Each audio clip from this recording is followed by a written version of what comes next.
The world now is challenged by immediate crises, the pandemic and geopolitics, just to name a few. However, as the Agenda 2022 meeting hosted by the World Economic Forum suggests, world leaders and all stakeholders should also be able to raise their heads and look into the future.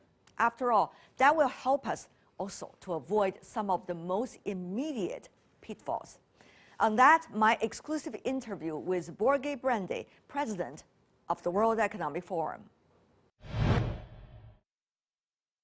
Tell me more about how do you make of the points and the answers China tries to provide for some of the challenges the world is facing today?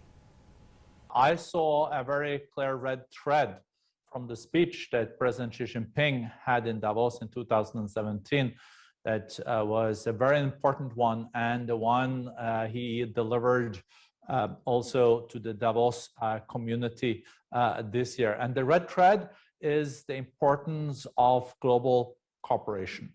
Global challenges need global solutions. And as the big economy, together with the US, the so-called G2, the cooperation between the US and China means a lot. And also, it was so important when the president underlined the importance that we continue to have trade with each other, that we are in a win-win world and not in a zero-sum world, and that we have to collaborate to fight climate change, to fight COVID-19, but also to secure growth and prosperity for the future and strengthen multilateralism. What do you think have been the response from those that were attending the conference online? We heard a lot of positive response from our business partners, and we know that there is also a lot of investments in China, and the fact that President Xi Jinping made it clear that China will continue on reforms. It will continue to be an open economy and welcome investments, FDIs, but also China will continue to then invest globally. And he also argued strongly against this notion of decoupling. And this is something that business community appreciate a lot. Not two systems, but a collaborative one. Of course, there will be areas where big nations do not agree, like the US and China. That's fair enough. But there are areas where they definitely need to collaborate to secure the future of our planet and in the interest of humankind. Over the past few years, particularly during the pandemic, we tend to, the world tend to look at the immediate crisis and be bogged down by them, which is rightly so because it's unprecedented. However, it is also important to be able to raise our heads and look at the way forward, as Agenda 2022 have been advocating. Now, how do you see that is being responded this time? Building resilience. It is like an insurance premium. No one would not have an insurance on your house. And this is the problem in many areas we are dealing with globally. There is no investment in future resilience. If we had invested in being more prepared for the pandemic, we would have been much better off. And we know, for example, on climate change, the planet is burning, but we're not taking the necessary steps. And the cost of inaction far exceeds the cost of action. And even in such a situation, we don't see enough steps being taken. So I think in the years to come, we have to focus much more on resilience and investing in being better prepared for also future crises. We should definitely continue with growth, but we have to make sure that the growth also trickles down, it's more sustainable, and create decent jobs for people. However, Borge, some argue many of the issues you talked about are global issues and they could have impact in the long term, of course short term, but still it's too much a luxury to think about them now. Do you agree with them? I think there is no alternative to investing in future resilience. And as I said, if you don't do that, we can see new catastrophes around the corner. With small investments today, we can secure a more prosperous and sustainable future. And I think this was also partly the point in President Xi Jinping's speech, where he also underlined important way of inclusiveness. It is important that when we see growth, it has to be an inclusive growth that is sustainable, but also is creating decent jobs for people. And I think what China has done in the last years is also to focus more on wealth trickling down. And I think this is something that is also important for other developing countries, but also for the industrialized world. It is about the legitimacy of the current system. Borge, as you may be very well aware, because you are very rich in your knowledge about China, you've been traveling to China on a yearly basis and sometimes several times every year. You know China really well. So what do you think are still some of the challenges that China is facing today, even with the fact that China has been well thinking about some of the solutions? No, thank you so much. I have had the privilege of working closely with China for many years. And then when I was Foreign Minister of Norway, I also had the opportunity to normalize the relations between China and Norway. It is, by the way, it was very much appreciated.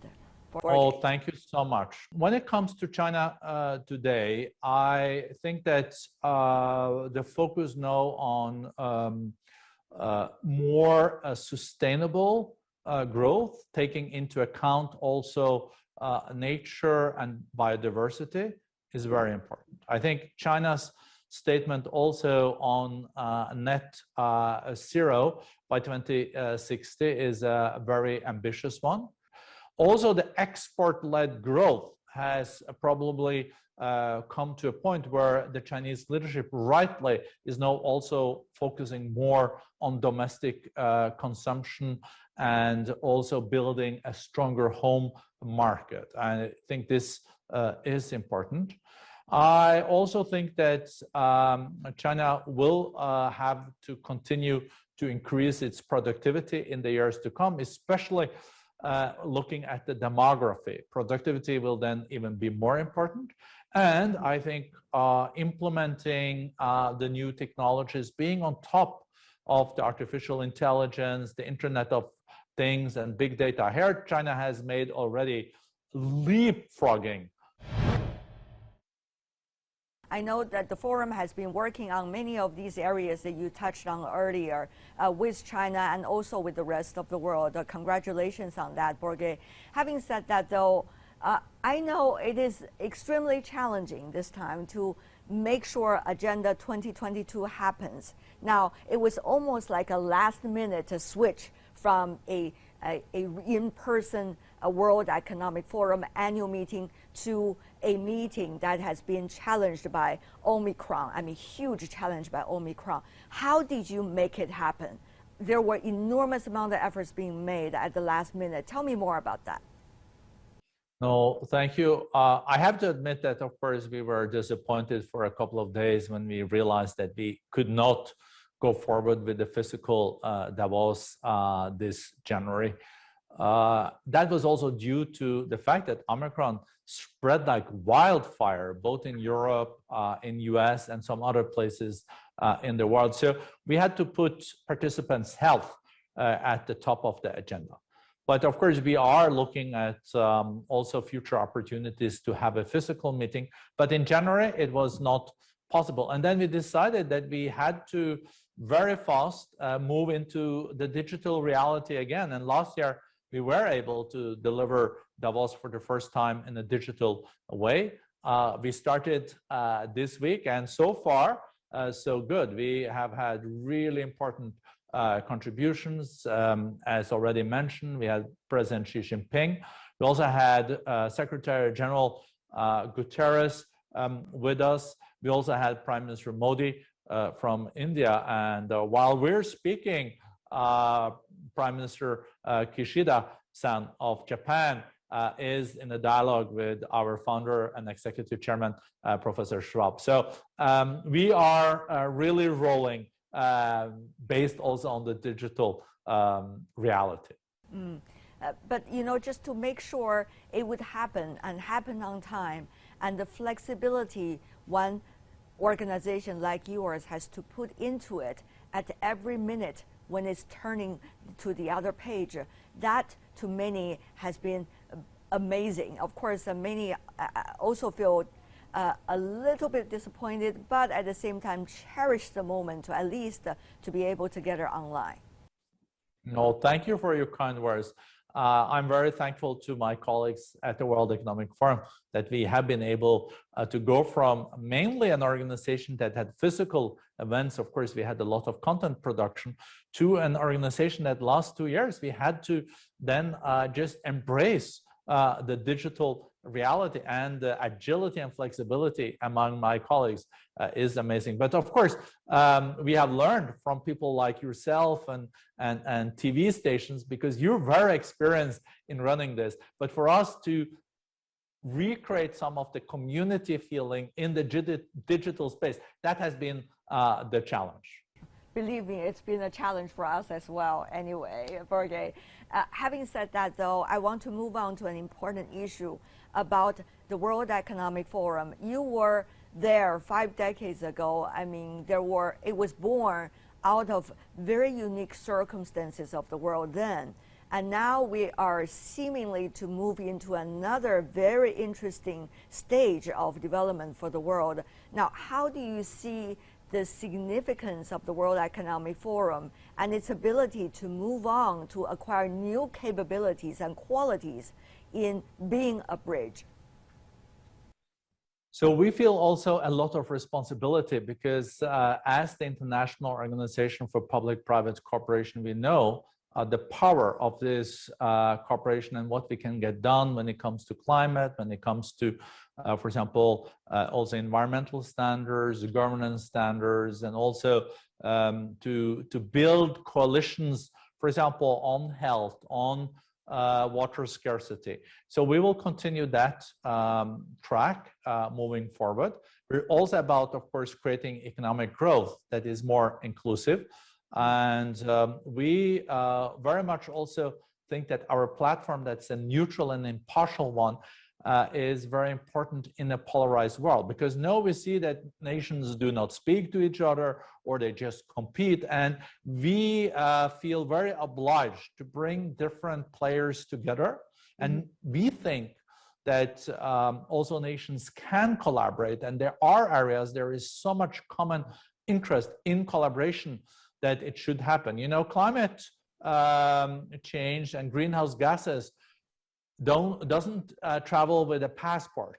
And the same with COVID-19 and pandemics. They don't know any kind of border. So the only way to deal with this, COVID anywhere is COVID everywhere. It shows the importance of coming together and collaborating. And we saw it, for example, in the last hours of COP26 in Glasgow, where the Chinese climate envoy, Minister Che, and Secretary Kerry came together, and they agreed on important texts in the last minute.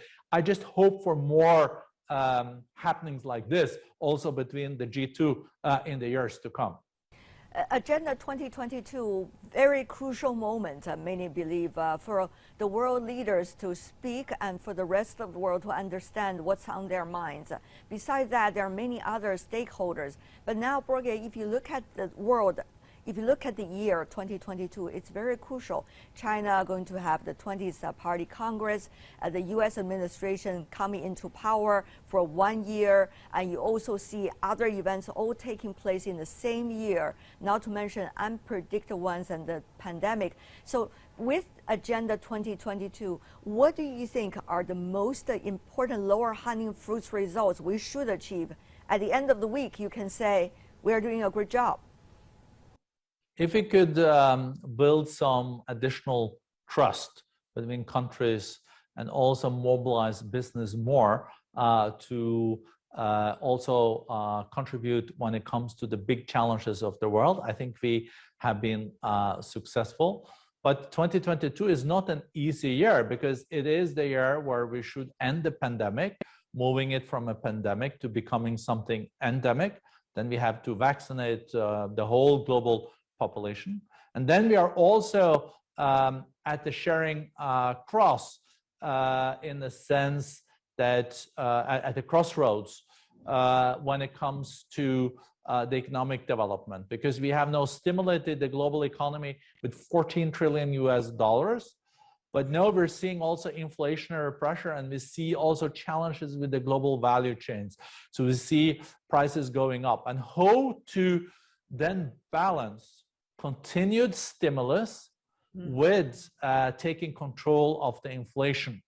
And also the soaring energy prices is a problem because a lot of people now have increased electricity bills, and how to deal with the first energy crisis in a time of a green transition. That's another one that is big. So there is not enough of challenges ahead. Borge, despite the fact we have so many challenges, life still needs to go on, and we still need to celebrate life. So we hope that the Agenda 2022 will be a great success for the world. Meanwhile, China's Spring Festival, or the Lunar New Year, is approaching. I know sometimes you were in China during the festival to celebrate with us, but this year, of course, difficult. I wonder whether there's something you would like to share with your friends in China and beyond.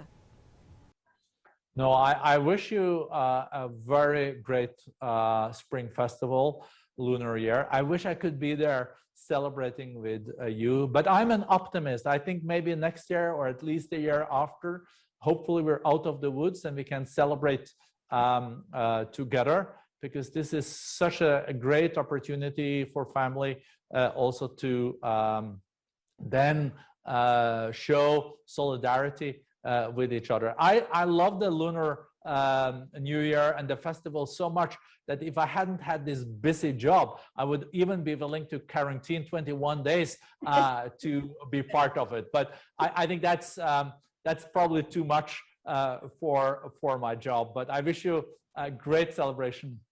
Really appreciate Borge Brende. The same best wishes to you, your family, and our friends at the World Economic Forum. Thank you so much. Really appreciate it. Thank you.